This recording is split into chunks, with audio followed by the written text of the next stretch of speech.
Hey, what's up, everybody? It's your girl JoJo, and I'm here with the review for Ready to Love. This is season whatever, the part 2 reunion for Miami. This review is not going to be that great. The review really just was a waste of time. Not the review. The reunion was a waste of time for me, especially having a part 2.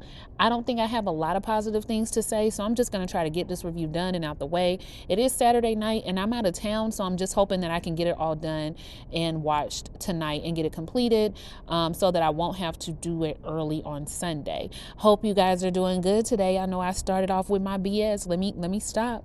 How y'all doing? I hope you guys are doing well. So we pick up where we left off with Sharice and Katie's silly argument. It wasn't about nothing. Basically what it is you guys don't respect each other. You guys don't really like each other. Your personalities don't mesh well, and it's done. You don't need to try to be friends. Every time y'all try to be cool with each other, y'all end up digging up each other's dirt. So just don't do it. Which lets me also know that both of y'all talk too much. That's what I do know.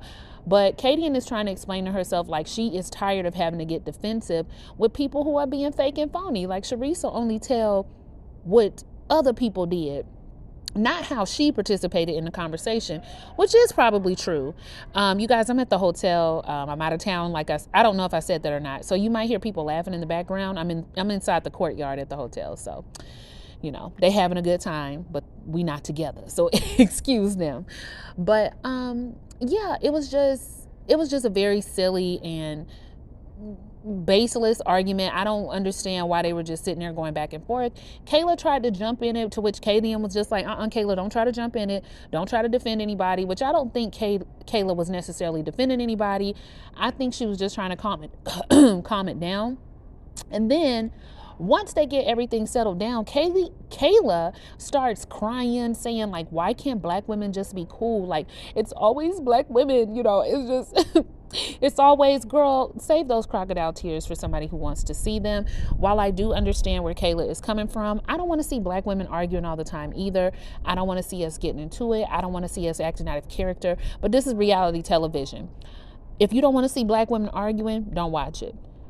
Because that sells. That is what people want to see, of all colors, and they enjoy watching it. So they put the drama on television. They put people who don't like each other on television, or they put people who do like each other and put them in impossible situations and make them not like each other. This is a competitive show. I didn't expect any of these women to walk away being friends, but more so what I did not expect is anybody bringing up the fact that they should be looking like black excellence. The fact that we even have to do this show shows that there's not a whole lot of black excellence. Now, y'all can take that how you want, but if it takes this much to get black people to come together and fall in love, anyway, let me just keep going because I don't want to say anything that's too offensive, but yeah. And Kayla, you don't necessarily always personify nice girl behavior either. I like you, but you don't necessarily give off you want all black women to get along either in some of your ways and your mannerisms. So just save it. Everybody save it. And again, if you don't want to see black women, black people fighting, don't watch it. I watch Real Housewives of Beverly Hills. Trust and believe, white women get it in too. Okay, on all those housewife shows, they have fights. They put hands on each other. It does happen. It just doesn't get talked about because we all know who's the main attraction when it comes to entertainment, and that's black people. And yes, that is separate from people of color because I don't group us all together like that. But that's just me. Anyway, I've talked about this too long. Let's move on. All right, next on the realm of foolishness, we have Justice coming up, discussing his time on Ready to Love and what he experienced. Honestly, it sounds like Justice really wasn't impressed with any of the women there, and that's fine. He could have just eliminated himself and went on home. It wasn't what he expected, whatever. But he did have a connection with Looney, to which Kadian brought that up, and that's what I'm talking about. I think Kadian and talk too much.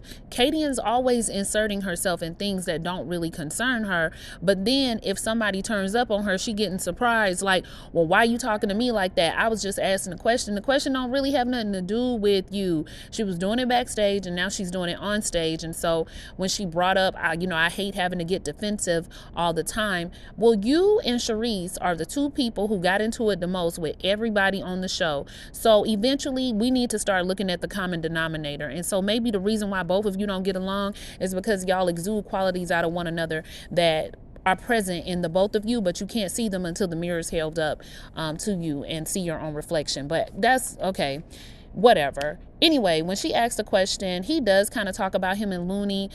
It's a bunch of word salad. I don't really understand Justice that well, but he's just saying stuff like, okay, well, when the energy is not right, and I don't really want to be around a bunch of people to try to see if our energies are connecting. That's not something that I do, dating woman after woman after woman.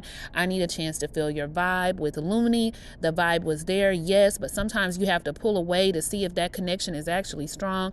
Then if it's strong, you come back together.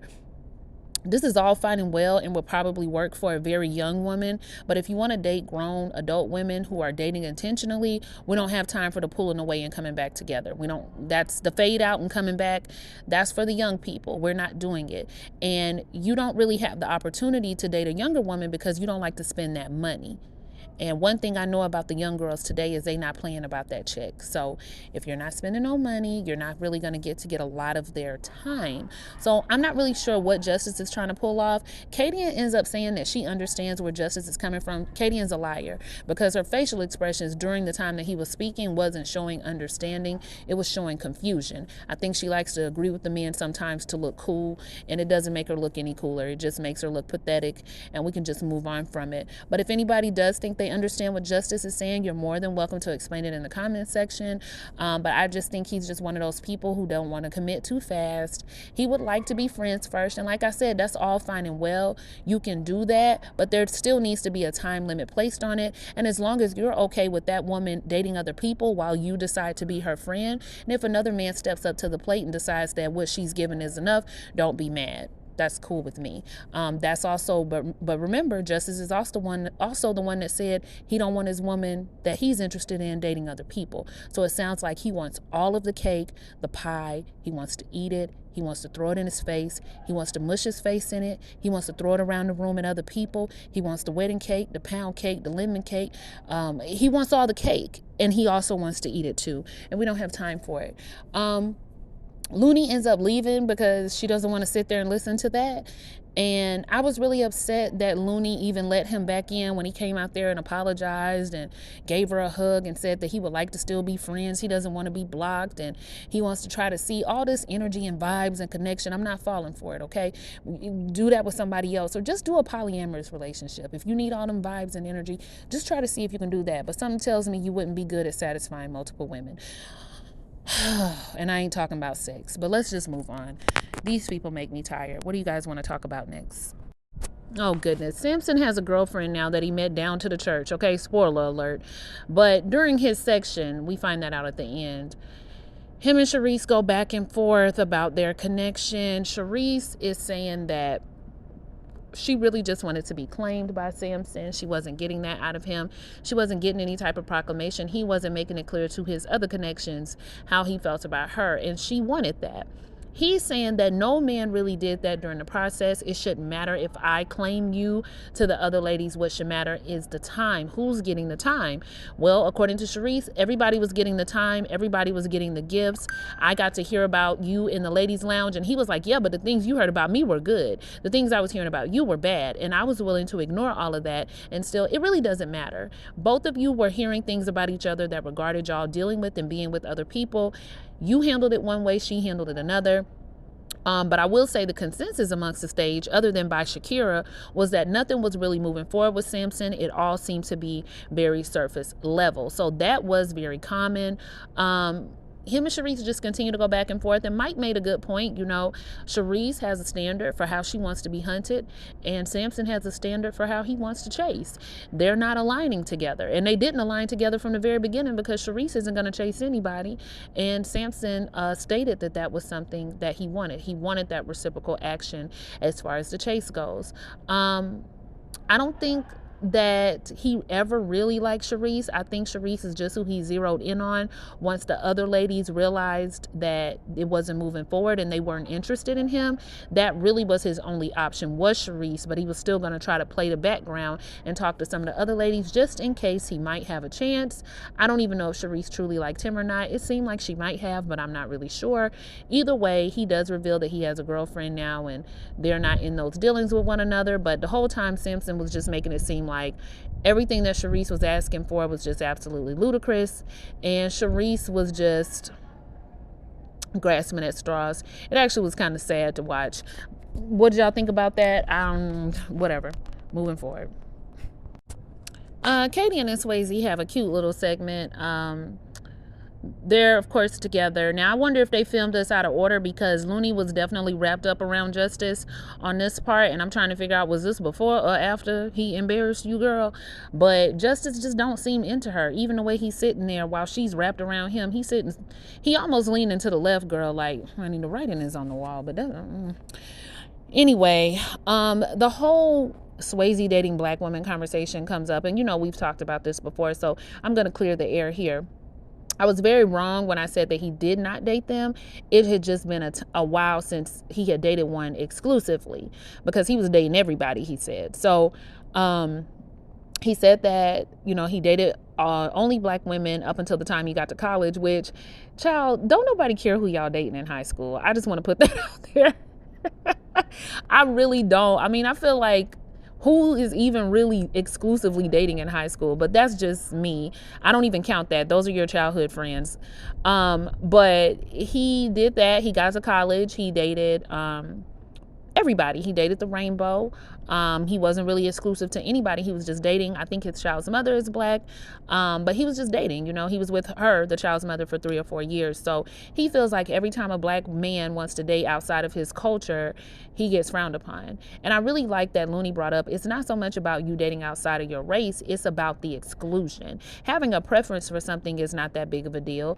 Dating all women is not that big of a deal. But when you exclude your own race, yeah, it is a little strange. It's a little strange when people do that. And yes, I do give them the side eye, and it don't matter if you're a man or a woman. But if you are open to everything, or if you just have certain preferences but you don't exclude anyone, that's different. I even side eye women that's like, I don't date light-skinned men, or I'm just like, I mean, that's weird to me, but it's cool if that's you. But I am giving you the side eye, because I'm just like, you would exclude a black man that is light because what? Like, I don't know. I think exclusions, depending on what they entail, are a little bit strange. And please, let's not compare race to being short. Please, that's dumb.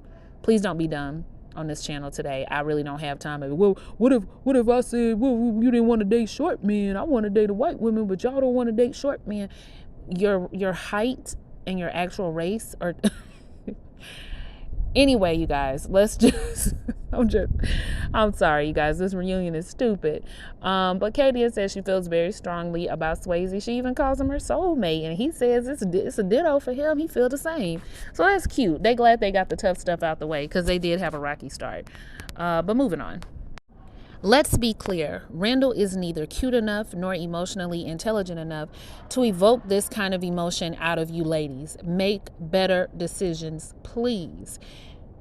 The ladies are there. Randall starts it out talking about how stressed he was having to make a decision when it comes to these ladies, after they play back his tape, and after they play back his footage, and he basically says that was Jamila just letting him know how she felt about the situation. Because as it turns out, when him and Kayla got alone, the deal between Randall and Jamila was that Randall was supposed to be letting Kayla know that their connection was on and popping, and he was supposed to be letting Kayla down easily. I'm speaking in layman's terms. That's not exactly what she said. Kayla finds this all to be comical. She's laughing. She's letting Jamila know, like, honey, that is not what was going to happen. And Jamila says, listen, if Randall wanted to be at the house exploring his options, he could have just let me know that, and I would have stepped back and said, be great. Kayla doesn't agree with that. She believes that Jamila was being insecure and chasing him all over the house, and she would not have acted from a place of security no matter what Randall did. And she was just like, I acted like that because Randall did not handle his business like we agreed on. So I guess for her, it was a betrayal. Either way, all three of the ladies end up arguing. Tronika even gets in it and says that Randall don't even claim her like that. And all of the ladies get into a little tiff, to which Randall is just sitting back with a smirk on his face. I saw the smirk, and I wanted to say, you ladies all need to get up right now and leave him sitting there on that stage, because he just don't have it like that for y'all to be arguing over. If this is what we're arguing over, the bar is in the pits of hell. I'm upset about it. Then we find out that he has been out on a date with Kayla, has been out on a date with Trinika. Trinika is real about hers. Trinika is like how I am. She was like, Randall liked to play in traffic, and I like to play in traffic too. I'm dating a whole bunch of men. I'm on the same page with Trinika. Kayla is just kind of like, we've been out and we're going to see where the connection goes. It was interesting to me to see Kayla go at Jamila like that and to see her get into that little tiff on stage. And then just a couple of minutes ago, she was crying about black women and arguing in respect. But you're a part of the problem too, ma'am. She's starting to annoy me a little bit. But yeah, Randall, I think he's going to probably end up alone. He's a terrible communicator. And somebody has got up in him and made him feel like he is that deal because maybe he got a little money now and he's no longer the nerd on the playground. But I'm going to tell you right now, don't gas yourself up too much, because one thing women will do is they'll switch up on you and you will be disappointed. After all of this goes on, you will end up with nobody. Don't sit back there and smirk like you that man. And I could see your ankles, and that was bothering me as well. Pull your socks up or pull your pants down. Let's move on. All right, so we talked to Brandy and Mike, and they're doing well. She say they booed up real bad or whatever. But he says that he was kind of put off at first that she had never been in a relationship, but then he took it as an opportunity to step up, and it challenged him to be a man to her, like the man that she hadn't seen before. So things are just going well with them. They're enjoying each other. They're spending a lot of time together. Tommy does ask Kayla how it felt to see him move forward, but she says that it felt a little awkward at first, but it just kind of was what it was. And to what Mike says that he had to make the best choice for him. And Brandy, given what he needed, was the best choice at the time. And Kayla would have done the same. She would have made the best choice for herself as well, which is true. Then they move on. They watch some behind the scenes stuff. Nephew Tommy gives a person on stage an opportunity to shoot their shot at somebody. I do think Calvin tried to shoot it with April. Y'all remember April was the pretty dark skinned woman. I guess he did it. I don't really know. I started fast forwarding, y'all. I'm sorry. And then after that, they all just do some final last words, to which Kayla wants to announce. Oh, sorry. Before I get to Kayla, Jamila does say that she's upset that her romantic connection didn't go as planned because she was all in, and now she's not only leaving without a romantic connection, but she's lost a friend as well, to which Randall doesn't say anything. Nephew Tommy actually speaks for him. He has no last words. Ladies, pay attention. You keep dating Randall, you get what you get. I told y'all this was going to happen. I said, watch him end up with a bunch of connections, because everybody thinks he's the nice, safe, corny guy, but he is not what he appears to be. Then let me breathe, because I'm starting to run my words together. So last words is Kayla saying that she just hopes that after this experience they find better ways to communicate, because she wants us as black people to do better. I think that's a bunch of malarkey, because Kayla, I don't think you did better in regards to your communication when it comes to this reunion. And I don't really care. I don't watch reality TV to see black people act the way that they need to act. I watch reality TV for the drama. I'm here for the drama. I'm a messy bee, and I live for drama. When I want to see black excellence, I go to my sorority. I go to people connected to my sorority. I go to black people in the community. I go to black people who are around me. I go to black people who are doing the things that I want to see done. I do not go to reality television. That's all I have to say about this whole thing. It was a wash. Like, comment, and subscribe. I'm sorry it wasn't as positive as it needed to be. I'll see y'all for the next one. Bye.